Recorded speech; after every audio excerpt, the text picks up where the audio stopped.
It's time for today's travel and cruise industry news. With the latest from travel and cruises around the world, here's your host, Chillie Falls. Good morning. Welcome to Travel and Cruise Industry News on this, the 20th day of June, 2022. Coming to you from Central Virginia area, Bedford County. Got a fun show this morning, folks. Got a couple news stories, but an interesting guest with us. Today's lead story is CDC reevaluating testing for cruise ships. You know, I've said what I thought about that in the past.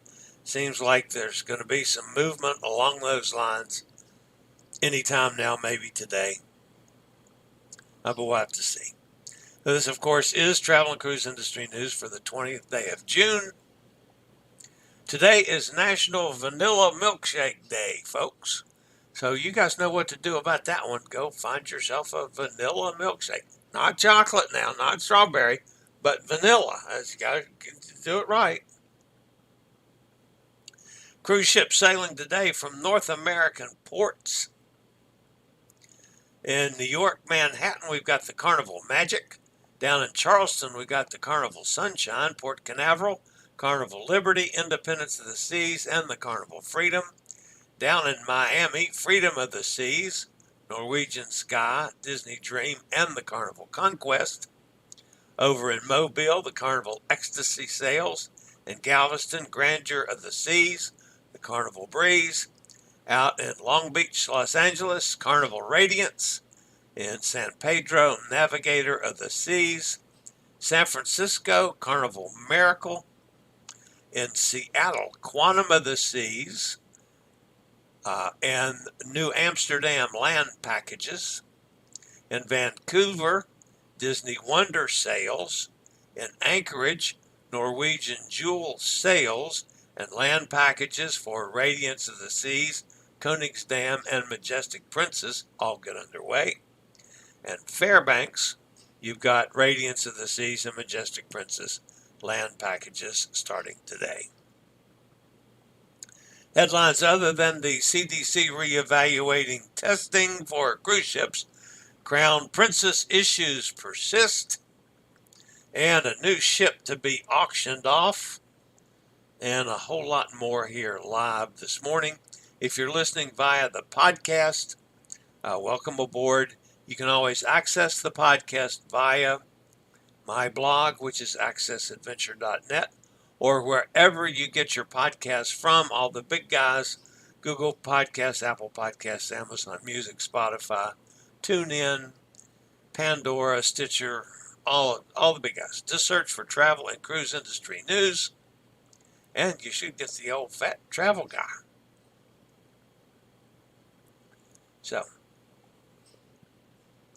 and as always, when you're watching via the podcast, or listening via the podcast, if you need to hop over to the video feed for any reason, like today's, we have a special guest, then all you have to do is drop down in the description, and there'll be a link to the video feed, and you can go over and check out any pictures or clips or videos or whatever.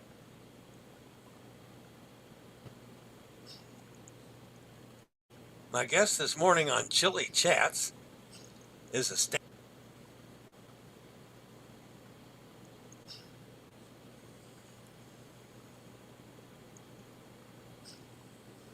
stand-up comic, entertainer for P&O Cruises Australia. She's originally from Honolulu.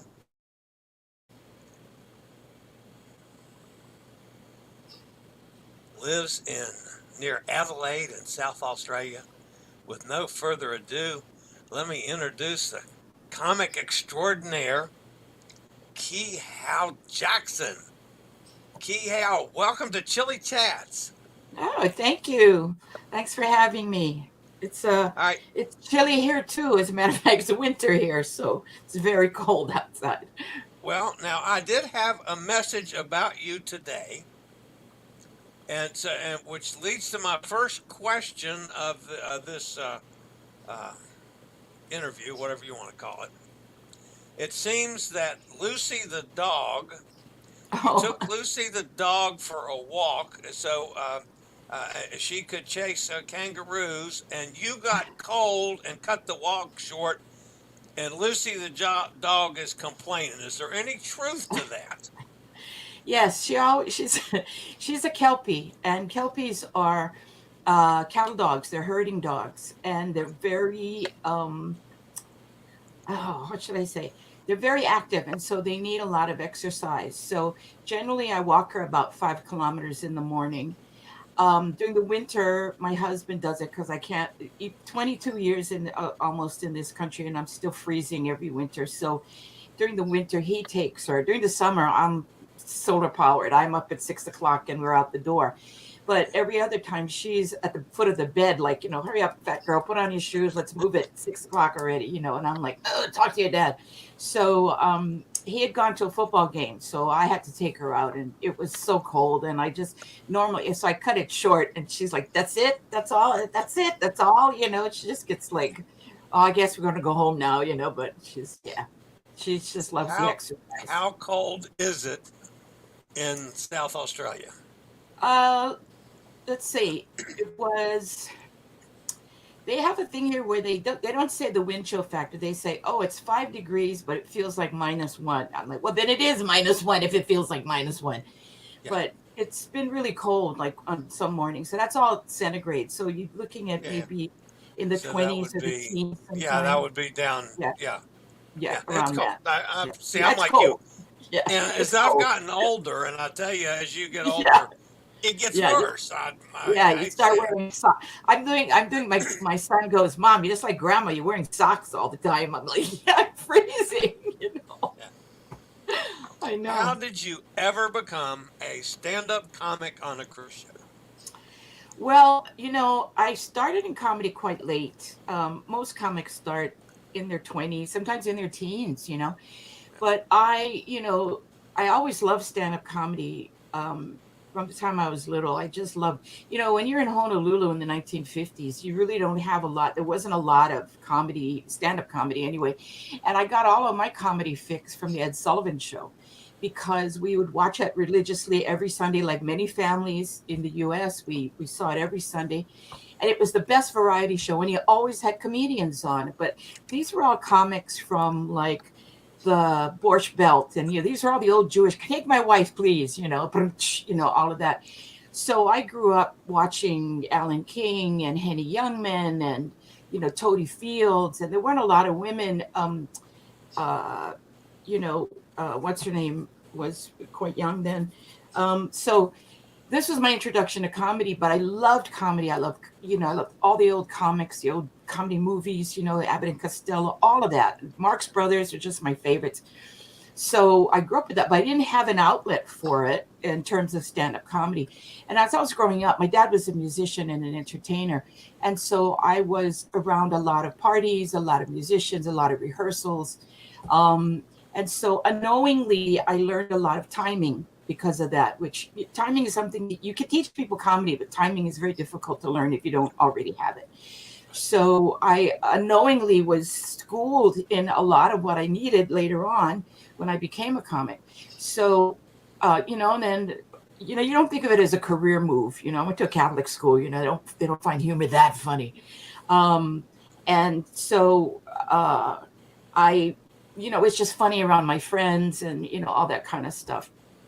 And my dad was hilarious. So he would buy me comedy albums, and we would sit in the old days, you had to buy an album. You didn't have, HBO to listen to Robin Williams or whatever. So he would buy comedy albums. We would laugh together and whatever. So I had some of that. But then, I got married. I had a job, I went to school, all that kind of stuff. Then when I got divorced, I was raising a child by myself, and I was living with my dad. He was very ill and helping to take care of him. And one night, my dad had Alzheimer's, right? And that's a 24-hour thing. You're constantly working. One week, my dad had gone to visit my sister in Minneapolis. I think my nephew was graduating or something. So I sent him off, and I was home, and my son and I, we had nothing to do. And I opened the newspaper. For a change, we had a break, right? I opened the newspaper. It was my 43rd birthday. I opened the newspaper.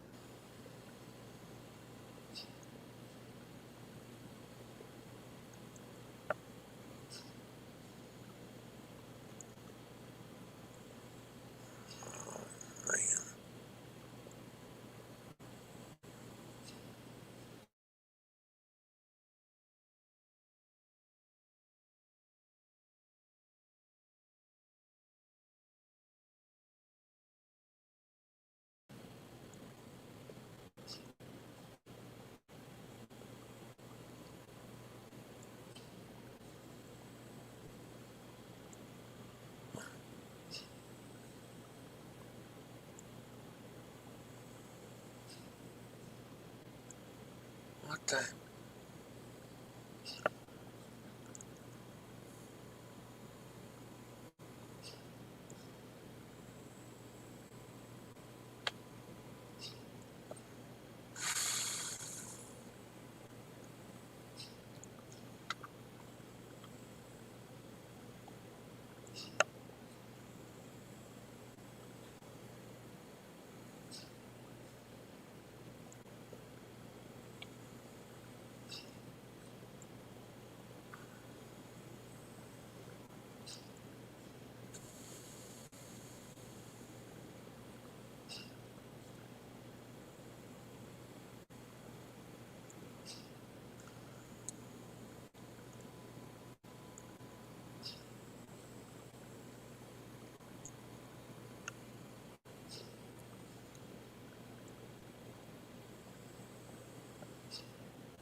Okay, it looks like I've got a.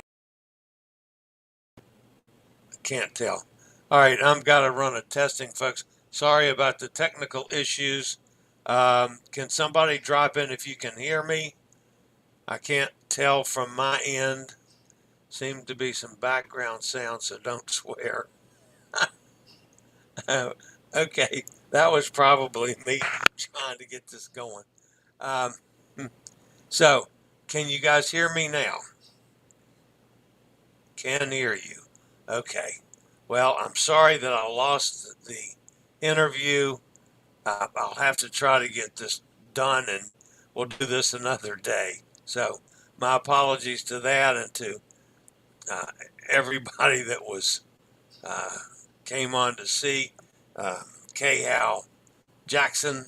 I will do this again tomorrow and try to get the last half of the interview on tomorrow. So I'll be back, wow, with today's news right after a break from one of our network sponsors, if they're still with me.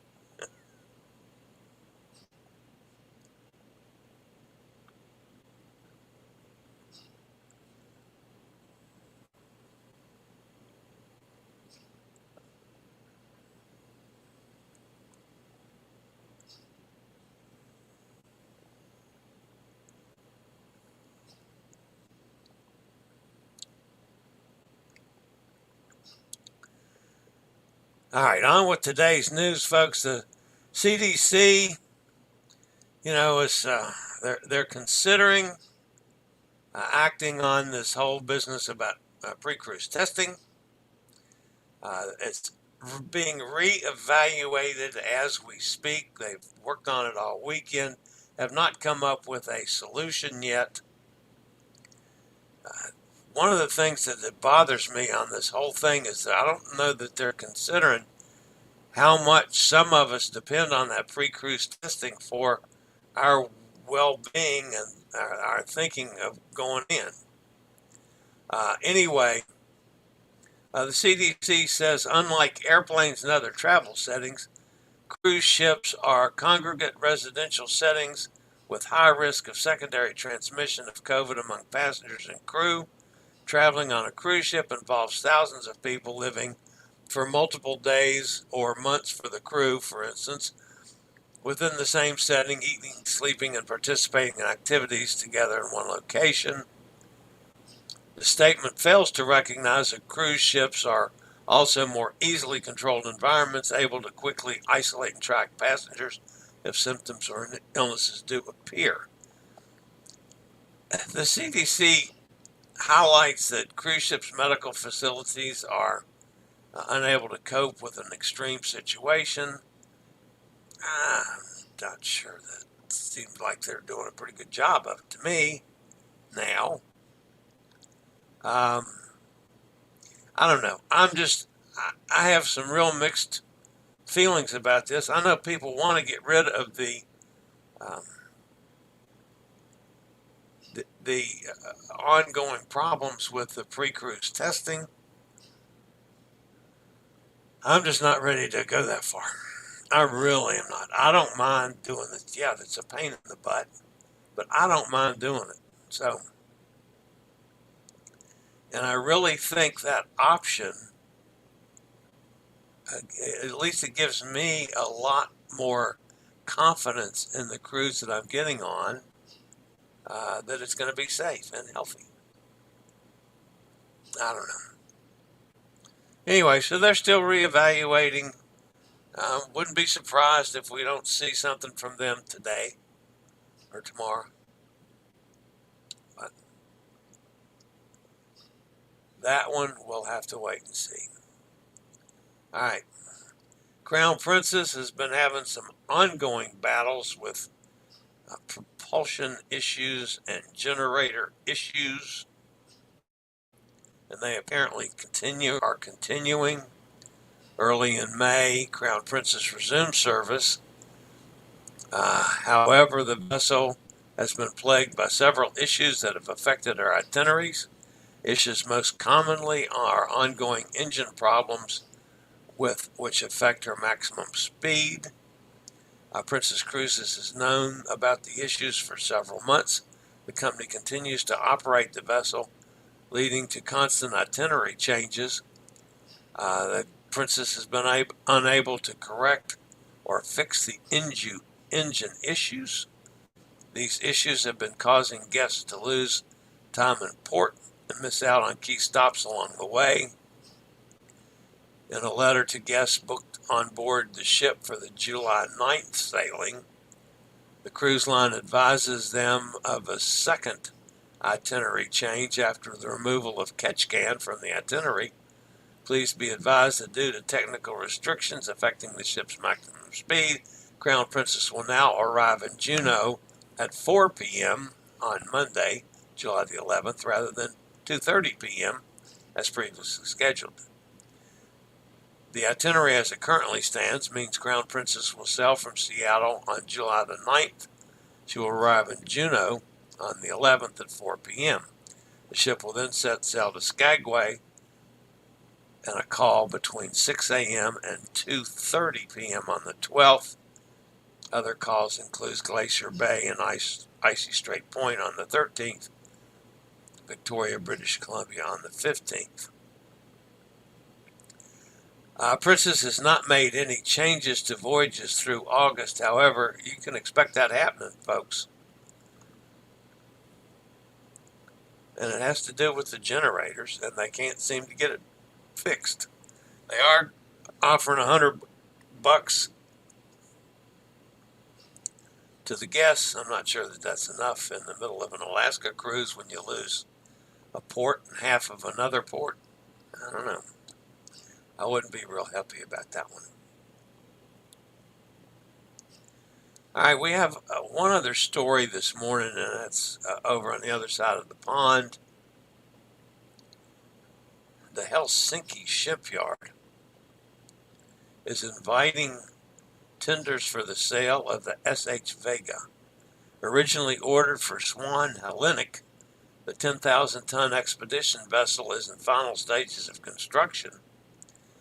According to an announcement published by the shipyard's website on yesterday, the vessel, which is being referred to by its construction name of Hull 517, will be delivered to the highest bidder on July the 19th.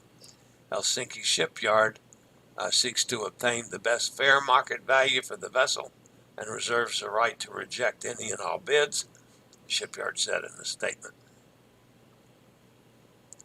The vessel is also said to have offered for sale as is, where is, without representation, warranty, or guarantee as to quantity, quality, title, character, condition, size, or kind, or that the same is in condition or fit to be used for the purpose for which it was intended.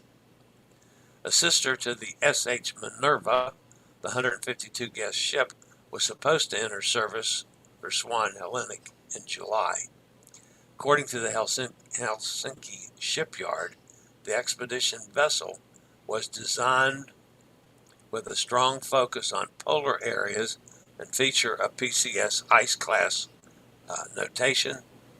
It was built under the survey of Lloyd's Register EMEA and completed sea trials in late May. The tender process is taking place online with biddings being submitted by email. The last date for submission of applications is June 24th, with the winter set to be revealed. The winter set to be revealed on July the 1st. Bidders are welcome to inspect the vessel to be sold prior to submitting a bid at the Helsinki shipyard. After suffering with sanctions related to the Russian-Ukraine war, Swan Hellenic had revealed plans to acquire the vessel in May. In a statement sent to Cruise Industry News, the operator said it had exercised an option to purchase the ship from a Russian leasing company on March 31st.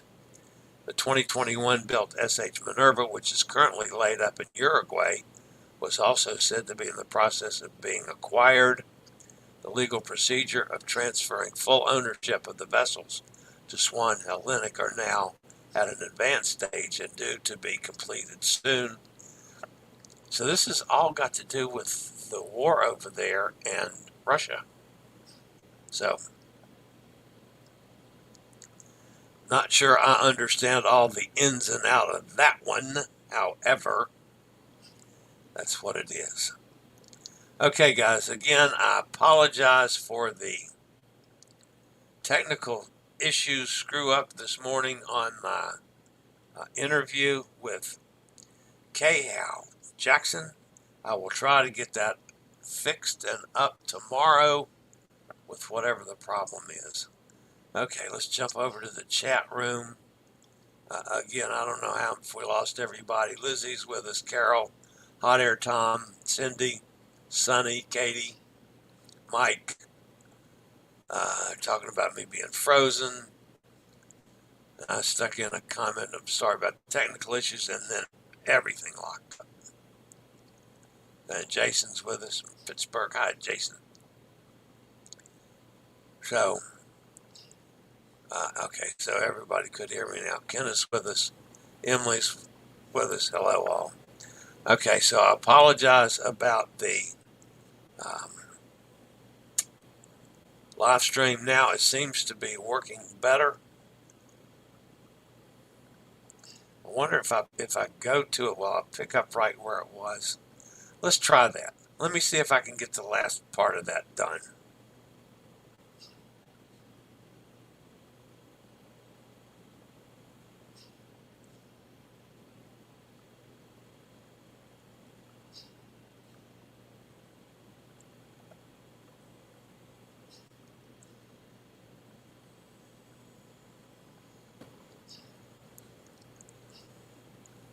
Now, I guess this morning on.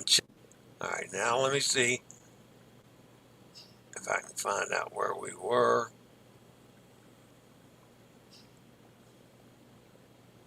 As you know, cruising is a very popular vacation and entertainment destination for a lot of people. So we were like, well, how come? And our friends who had left P&O, because they have to work as well. We're all working in Europe, in Great Britain, and they transferred to the U.S. So we have people doing the Alaska tours, and we're like, come back, we want you. We want to work. And so we were so happy. It was like homecoming. I just came off of a comedy cruise, and it was just the best. I mean, to have a theater full of people who wanted to be there, and you wanted to be there, and it was just magic. It was just so much fun. That looks like 600 people. 600 people in the market to laugh. Yeah, exactly. And you need, as you know, humor is very healing, and it was so much fun. People just really wanted to get out and about and laugh again, and it was just the bomb. It was great. It was wonderful. All right, that leads me up to my next question. Was the Pacific Explorer? You just come back from a comedy cruise, right? That was a cruise that had multiple comics. Yes. As opposed to one comic for the cruise. Right. How does that work? Well, the comedy cruises, you've got like 5 comedians generally, or 5 acts. And they're only 3 nights, so they're really great. And there's shows every night. I mean, the other shows still run, the production shows are still there. The music is still there, all of that. They're still there. All the games, everything is still there. But the comedy cruise is I'll give you an example. Like the first night we do a late night show that I host. So I host this particular cruise I was hosting. There's a headliner with me. We do a late night show. The next day, the host generally runs a comedy workshop for the passengers. It's an hour-long workshop. We go over what comedy is like, some tips on stuff, because on the last day we have a comedy gong show for the passengers. So passengers get up and they have 3 minutes to tell jokes or whatever, stories, whatever. And the comics all give them scores, and then the winner gets prizes from the cruise line. Then that afternoon we do we'll do a Q&A session with all comics, because people think comics are crazy. So, and you're bizarre. What's your life like? What have you done? What have you, who are your favorites? What have your big mistakes, or blah, blah. So we have an hour long of that. Then we have a comedy gala show, which we do 2 shows on one night. So all of the comics do that one. Then one night we do a late night show with a headliner. And then the last night we do the comedy gong show, the Q&A, and then we do a late night show with the last comic on. So we do shows every day and every night for the whole thing. And they're all really well attended, because a lot of people book specifically because they know it's a comedy cruise. It's 3 nights, and you get comedy every single day and every night. So it's a great thing. If you like comedy, it's the best.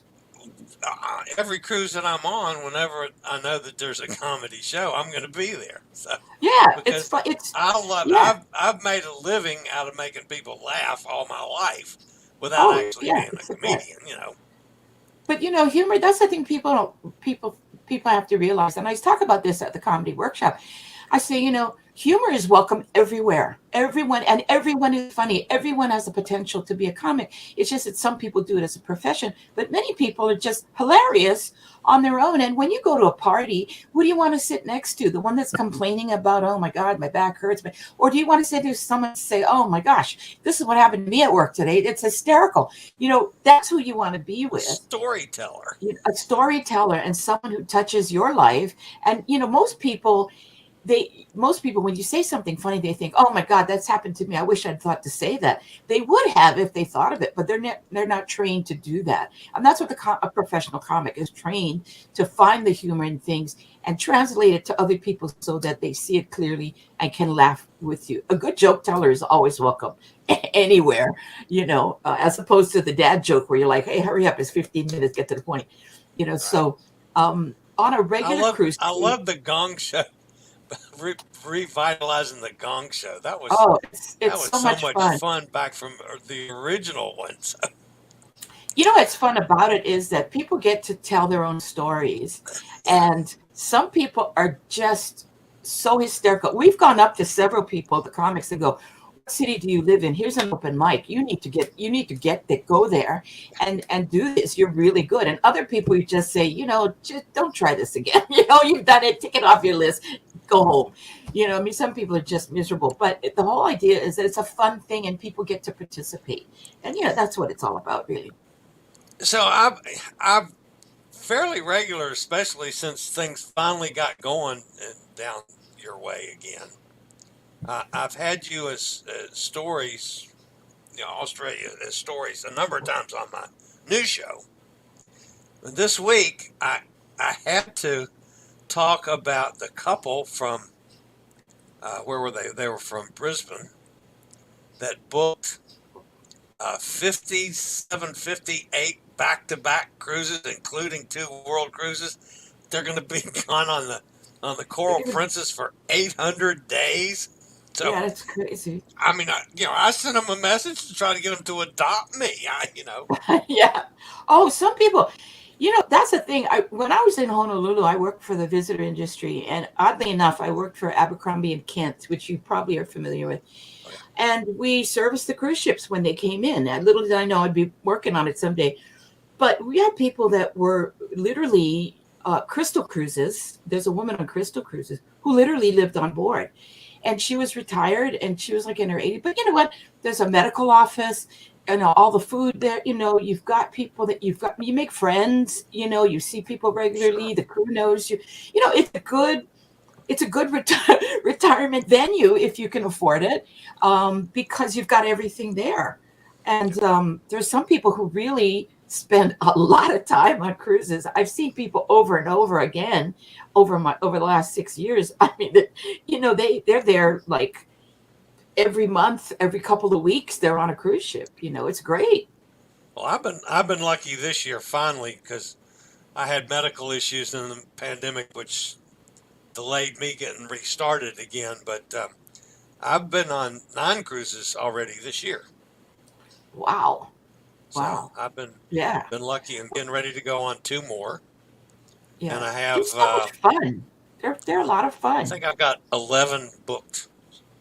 So, yeah, but I'm retired now, so I can do this without right. killing myself. Yeah, and I'm also solo, so I travel, solo as well, which that leads to all kinds of issues with them charging double and all that kind of stuff. But anyway, right. But it's just terrific. Okay, so tell me what's ahead. You've got a Winterfest, what's the name of it? Winter Comfest coming up. Yes, a comedy fest coming up in July. I've got a few local club gigs as well, but the comedy fest comes up in July. It's just a 2-day comedy festival, and I'm doing one of the days. It's just a comedy show every night, really. It's just a variety of comics from around the country coming to do shows. And so that'll be fun because the Adelaide Fringe Festival is just finished. And the Adelaide Fringe Festival is the largest arts festival in the Southern Hemisphere. It's huge. I mean, and there's tons of comedy there. And it happens every year. But it happens between March and February and March. So during the winter, which is winter here now, there is no comedy festival. So this fills the gap quite nicely among all the other just general, club shows kind of thing and corporate shows and stuff like that. So, yeah. So that's, I'm looking forward to that. I see some people that I don't normally see that come in from other cities. So that's quite good. Do you have any cruise gigs ahead? What's happening with P&O is they've got, they're rebuilding their fleet. The fleet is coming back, but staggered. So the Explorer is in now. It just came home in May. Then there'll be 2 other ships. One will come in August and one will come in October. So then they'll be at full fleet. So they haven't booked all of those yet. However, I have been booked for the December cruise, a comedy cruise between the Christmas and New Year cruises. So like 27, 28, 29, I think I'm doing, or 20, 29, 30, I can't remember. So I'll be doing that one. But in between, we're still waiting for the bookings for the other 2 ships to come in. So I'm sure I'll be doing something once those get finalized. But yeah, I mean, we, all of us that were on this have been on in the June cruises are just dying to, get back, get on. Because at one point before the pandemic, I was literally on a ship 3 weeks out of 4. I'd come home, I'd wash my clothes, repack, and out the door I'd go because it was just booming. There were 5 ships at the time, so we were all good. Plus, we had Carnival was in and Princess and all that. So you had a lot of ships to choose from, so you could go to other ships. A lot of the acts, as travel from ship to ship and Right. company to company. So we're doing like the short cruises, and I think the longest cruise I've done was like 12, 14 days, something like that, where you do all the Pacific Islands, because P&O Australia goes to the South Pacific. So, Fiji and Noumea, a lot of all the other smaller islands. That was fun. So you'd go on. And as you say, you'd always have a comic on board. So you end up doing a 45-minute show instead of the shorter shows. You do a solo show of 45 minutes at a time. So, you get to, headline your own show in the longer cruises, right? Just purely out of curiosity, when you're doing a cruise gig, are you treated like crew or are you treated like a guest? Well, both actually, depending. Prior to the pandemic, sometimes you had guest quarters, guest cabins, and so depending on how the ship is configured, but a lot of times we were considered crew. So the entertainers were all considered crew. So we worked through the crew office, although we may have cabins with the passengers, but we had to adhere to the crew rules. But the entertainers were a slightly different beast because we had run of the ship. You still had run of the ship because people see you all the time. So they invite you to have coffee, or they invite you to have dinner with them, or all that. So we could interact with the passengers. So we weren't as restricted as the crew, but we still had to comply with the crew requirements.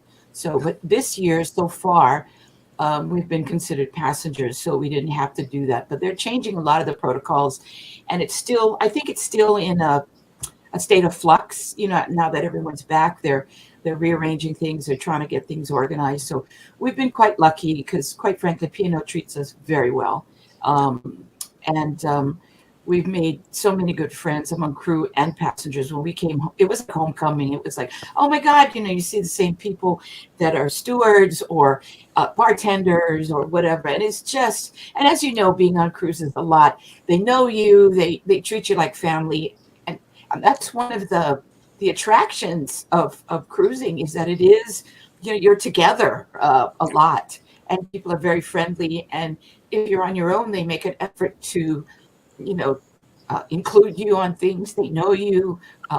the crew is great to be with. So either way, we really are treated quite well. Well, I got to just thank you so much for being with me. I do have one kind of personal question, though, that I have to ask. Now, Yes. I realize that you are Hawaiian born. Yes. You've been in Australia for a number of years. You've not picked up the Australian accent at all. Yeah, well, my friends at home think I have a little, but it's mostly the idioms and stuff that you have to get along. You have to learn how people say things. I mean, some things mean different. Some words are different in Australia than they are in the U.S. And so you have to be careful what you say because people look at you like, what do what? Like the word fanny, is different in Australia than it is in the United States. So you have to be careful. Once I said that, my husband, and I said, why are they laughing at my husband? Because, well, it doesn't mean what you think it means. So I used to have to, especially in the beginning, I used to have to ask my husband, can I say that? Can I say that? So those kinds of things, and because there's a heavy British influence in Australia, a lot of Cockney rhyming slang comes in, give me a call on the dog and bone, get on the dog and bone, which is a telephone, and, I'm going to have a sticky beak, which is I'm going to have a look at something. I'm going to have, you have to, that kind of stuff. You learn how to, those idioms you learn, but I didn't pick up the accent really. And people always go, how long have you lived here, Kehau? Why are you still calling it gas and not petrol? There's some things that just die hard, you just can't get rid of. So I haven't really, but they understand me. It's English, they understand me. Okay, I just have to thank you so much for giving me the time and letting me do a little chatting today. My audience is just absolutely going to love this. No problem. And by the way, folks, the reason that this isn't live is there's a 13.5-hour time difference, and there's just no way that, when I'm doing the show live, she's going to be in bed sound asleep. So yeah, we had that's the thing. to pre-record this. So. Yeah.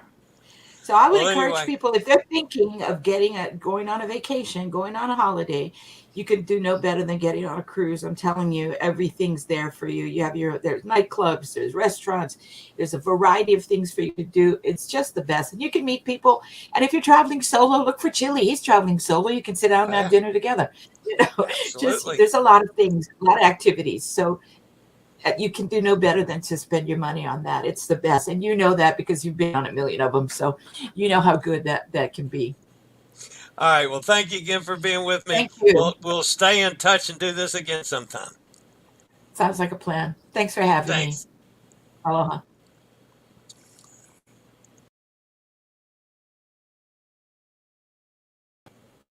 All right. Now I got to try to get this back.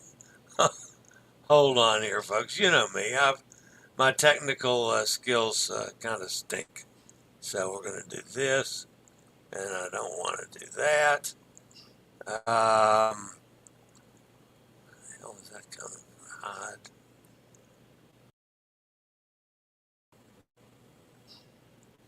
Okay. Wow. I think I'm back. My technical still stinks, folks. You all know that. I will have a big editing job on my hands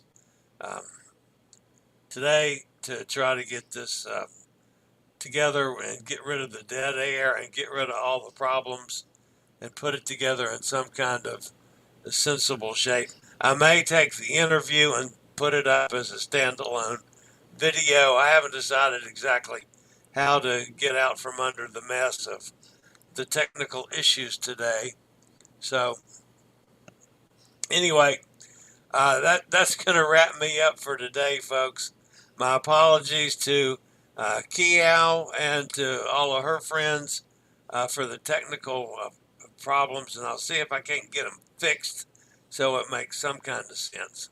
So that's it for today. As always, folks, I'll be back same time, same channel tomorrow with Tuesday travel and cruise industry news.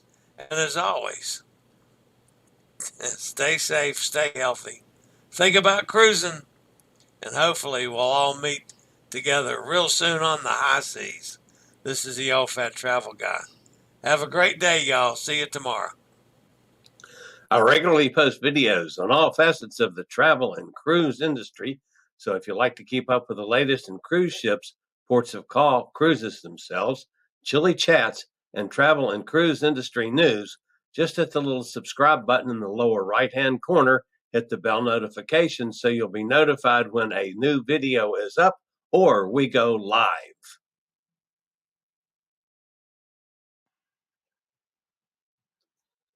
This video was produced by Chillie's Cruises.